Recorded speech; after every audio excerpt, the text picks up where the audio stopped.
त्यांना लोकनेते अजित पवार यांची पिंपरी चिंचवड शहरात अधिक सृष्टी व्हावी अशी सर्वसामान्य नागरिकांची मागणी होती.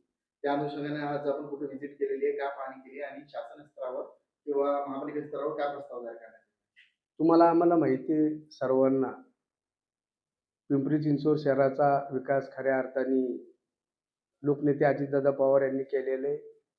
पिंपरी चिंचवड शहराचा चेहरामोहरा बदलण्याचं काम प्रामुख्याने अजितदादा पवार यांनी केलेले. ह्या पिंपरी चिंचवड शहरालाच नव्हे तर संपूर्ण महाराष्ट्राला माहिती की त्यांनी या शहराचा विकास कशा पद्धतीने नियोजनबद्ध केलेला आहे.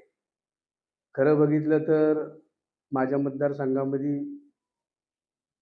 बर्ड व्हॅलीच्या समोरचा जो काही भाग आहे तो जवळजवळ 17 ते 18 एकर ती जागा त्या ठिकाणी अवेलेबल आहे आणि गेल्या अनेक दिवसापासून त्या ठिकाणी प्रोजेक्ट करण्याचा मानस हा माझा होता. खरं बघितलं तर लोकनेते अजितदादा पवार यांच्या नावाने जागतिक केंद्र करण्याचं काम आम्ही सर्वांनी हाती घेतलेलं असताना आज पिंपरी चिंचवड महानगरपालिकेचे अतिरिक्त आयुक्त तसेच MRDCचे नगररचनाचे उपसंचालक संदेश खोब्रागडे आणि त्यांच्यासोबत त्यांची टीम यांना सोबत घेऊन आज त्या ठिकाणी पाहणी करण्यात आलेली आहे.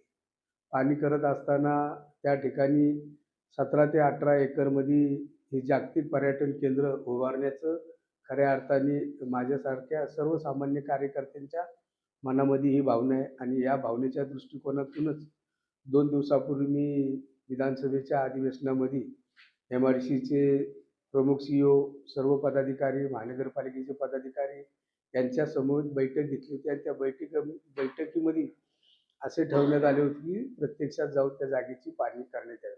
आज सकाळी 10 वाजताच आम्ही सर्व अधिकारी जाऊन त्या ठिकाणी पाहणी केलेली. या ठिकाणी प्रामुख्याने जे आपण त्या ठिकाणी संग्रह किंवा ज्या प्रोजेक्ट उभा करणार आहे त्यामध्ये प्रामुख्याने पिंपरी चिंचवड शहरातील माझे सर्व पत्रकार बंधूसाठी एक पत्रकार भवन अतिशय सुसज्ज असं त्या ठिकाणी करण्यात येणार आहे.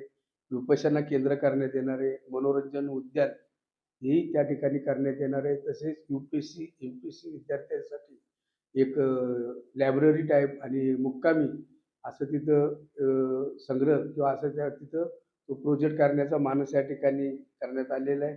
खरं बघितलं तर आदरणीय दादांनी जे शहरासाठी योगदान दिलेले त्याची या वास्तूची आणि त्यांच्याबद्दल असलेली आमच्या सर्वांची भावना लक्षात घेऊन मला वाटतं की हे जे पर्यटन केंद्र या ठिकाणी उपलब्ध होणार आहे ते महाराष्ट्रामधील सर्वात 1 नंबरचं पर्यटन केंद्र म्हणून त्या ठिकाणी बनवण्यात येणार आहे.